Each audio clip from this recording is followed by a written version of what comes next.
A to Z Mysteries, Book Number 9, The Invisible Island, by Ron Roy. Chapter 1. Donald David Duncan, known as Dink to his friends, answered the telephone. Duncan residence, Dink speaking. Get over here, Josh Pinto yelled. Dink jerked the phone away from his ear. Why? He asked. My mom says we can have a picnic on Squaw Island, Josh said. She made us lunch. It was a steaming hot July day. Splashing around in the Indian River would feel great, thought Dink. Okay, let me tell my mom and pick up Ruth Rose. We'll be right over. Dink ran up the stairs to his parents' room. His mother was sitting at her sewing machine, mending a pair of Dink's jeans. Hey, Mom? Me and Josh and Ruth Rose are going to the river for a picnic, okay? Dink asked. Okay, but you kids stay together, she said. Thanks, Mom. Dink pulled on old shorts and his grubbiest sneakers. Before he left, he fed Loretta, his guinea pig. Dink heard her squeak happily as he ran back down the stairs. Dink hurried over to Ruth Rose's house. Ruth Rose's cat, Tiger, was nursing her kittens on the front step. Dink carefully stepped around them, then rang the bell. The door opened. Ruth Rose's little brother, Nate, stood in the doorway. He had a cookie in each hand and another in his mouth. Hi, Natey, Dink said. Is your sister here? Shoo, goof, and muppy, Nate said through his cookie. Dink blinked at Nate. Huh? Ruth Rose appeared next to Nate. Hi, Dink, what's going on? She said. Ruth Rose Hathaway liked to dress all in one color. Today she wore blue shorts, a blue t-shirt, and blue sneakers. Her springy black curls were held in place by a blue headband. Josh wants to go to Squaw Island for a picnic, Dink said. Ruth Rose grinned. Great. She leaned back into the house. See you later, Mom. I'm going on a picnic with the guys. Then she bent down and wiped cookie crumbs from her brother's lips. Natey, go stay with Mommy, okay? I'll bring you back a magic stone. Nate grinned and ran back into the house. Ruth Rose pulled the door shut. Then she and Dink cut through her backyard and crossed Eagle Lane. A few minutes later, they were at Josh's house. Josh was in his front yard, holding a garden hose. His little twin brothers, Brian and Bradley, were screaming and racing through the water. Hi, Josh said when he saw Dink and Ruth Rose. He shut off the water. Gotta go, he told Brian and Bradley. Be good boys and don't leave the yard. Josh grabbed his backpack off the porch. Hope you guys are hungry, he said. Mom packed a lot of food. That should last you about 3 minutes, Dink said, grinning. The kids hiked through the field behind Josh's house. Then they crossed a river road and walked to the bank of the Indian River. The river flowed slowly, rippling over a few large rocks. In most places, the water was shallow enough to wade across. Trees and shrubbery grew along the banks. Birds and squirrels chattered in the greenery. The kids walked along the river, slapping at mosquitoes. They stopped when they saw Squaw Island. The small island sat in the middle of the river. It was mostly sand, shrubs, and rocks. No trees grew there, and no animals made the island their home. But the kids loved the sandy beach and clean, shallow water. They waded in, wearing their sneakers. Soon they were up to their knees. Boy, this feels good, Dink said as the cool water climbed his sweaty legs. He kicked water at Josh and Ruth Rose. They splashed him back, and pretty soon all three were soaked. A few minutes later, they flopped down on the island's small beach. Dink took off his sneakers and wiggled his toes in the warm sand. Let's eat, Josh said. He opened his backpack and brought out plastic bags. holding sandwiches, slices of watermelon, and cookies.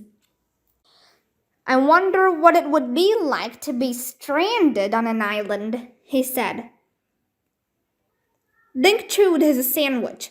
Josh, we couldn't get stranded out here.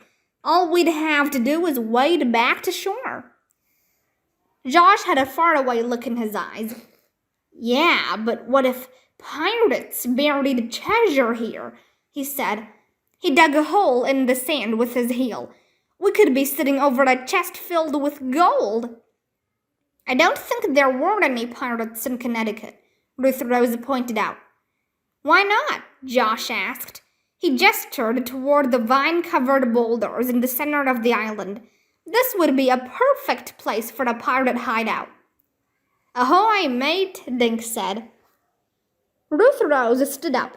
I want to explore, she said. She walked toward the water.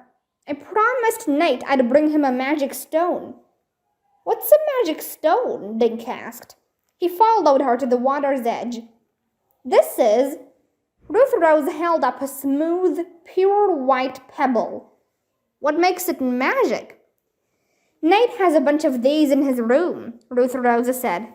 My parents told him if he kept his room neat, the stones would turn into nickels. Josh joined Dink and Ruth Rose. He handed each of them a cookie. And Nate believed them? Ruth Rose grinned. When Nate cleans his room, Mom sneaks in and takes one of the stones. She leaves a nickel in its place. The kids started walking along the shore. The sun felt hot on Dink's back, so he took off his shirt. Hey guys, look, Josh yelled. He was standing over a footprint. Somebody else has been here.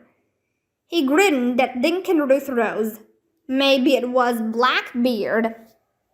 Dink stepped into the footprint. It was twice as big as his foot. I don't know about Blackbeard, he said, but whoever this was has really big feet. Look, here's another one, Ruth Rose said, and another. The kids followed the footprints away from the water. They led toward the boulders at the center of the island.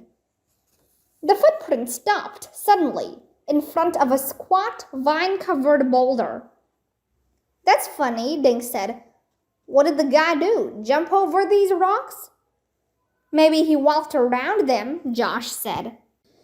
Dink and Josh began to circle the boulders slowly, looking for more footprints. Ruth Rose started walking in the other direction. Suddenly, Dink heard her yell, Hey guys, come over here quick! Dink and Josh ran back the way they'd come. Look, Ruth Rose said, pointing down between her feet. Something green was poking out of the sand. What is it? Josh asked. Money, Ruth Rose yelled. Chapter 2. A $10 bill, Josh said, grabbing the bill and holding it up. Wrong, Dink said, plucking it out of Josh's fingers. Count the zeros. Josh's mouth fell open. Ruth Rose's blue eyes got huge. Dink was holding $100 bill. $100, Josh squeaked. He reached for the bill, but Dink quickly handed the money to Ruth Rose. She found it, he said. But who lost it? Ruth Rose asked, shoving the bill into a pocket. Dink pointed to the footprints in the sand. Maybe he did. The kids stared at the footprints. Maybe he lost more, Josh said. Let's search. The kids separated. With their eyes on the ground, they climbed over boulders and peeked under bushes. They found plenty of poison ivy, but no more $100 bills. Hey guys, look at this, Dink called from near the water's edge. Josh and Ruth Rose ran to where he was standing. Dink pointed to a long patch of sand that was perfectly smooth. It looked as if someone had scraped a board over the sand, flattening all the little bumps. I'll bet somebody came out here with a rowboat, Ruth Rose said. This must be where they dragged it up on the beach. I wonder if the same person who brought the boat made those footprints, Dink said, pulling his t-shirt back on. And dropped that $100 bill, said Josh. Ruth Rose patted her pocket. I don't know, but we have to try to find him. Why? Josh said, grinning. Think of what we could buy with that money. Split 3 ways, of course. Forget it, Josh, Ruth Rose said. The money isn't ours. We have to return it. To who? To whoever lost it, Dink said. And how are we supposed to find the guy? Josh asked. The kids sat in the sand and thought. I know, Ruth Rose said. We can go to Ron's bait shop. Maybe Mr. P knows who was out here. Good idea, Dink said. Boy, said Josh, getting to his feet. You guys sure want to get rid of that money fast. How would you feel if you lost a $100 bill? Ruth Rose asked Josh. He grinned. Trust me, if I ever got one, I'd never lose it. Anyway, let's eat the watermelon my mom packed. Those cookies made my mouth dry.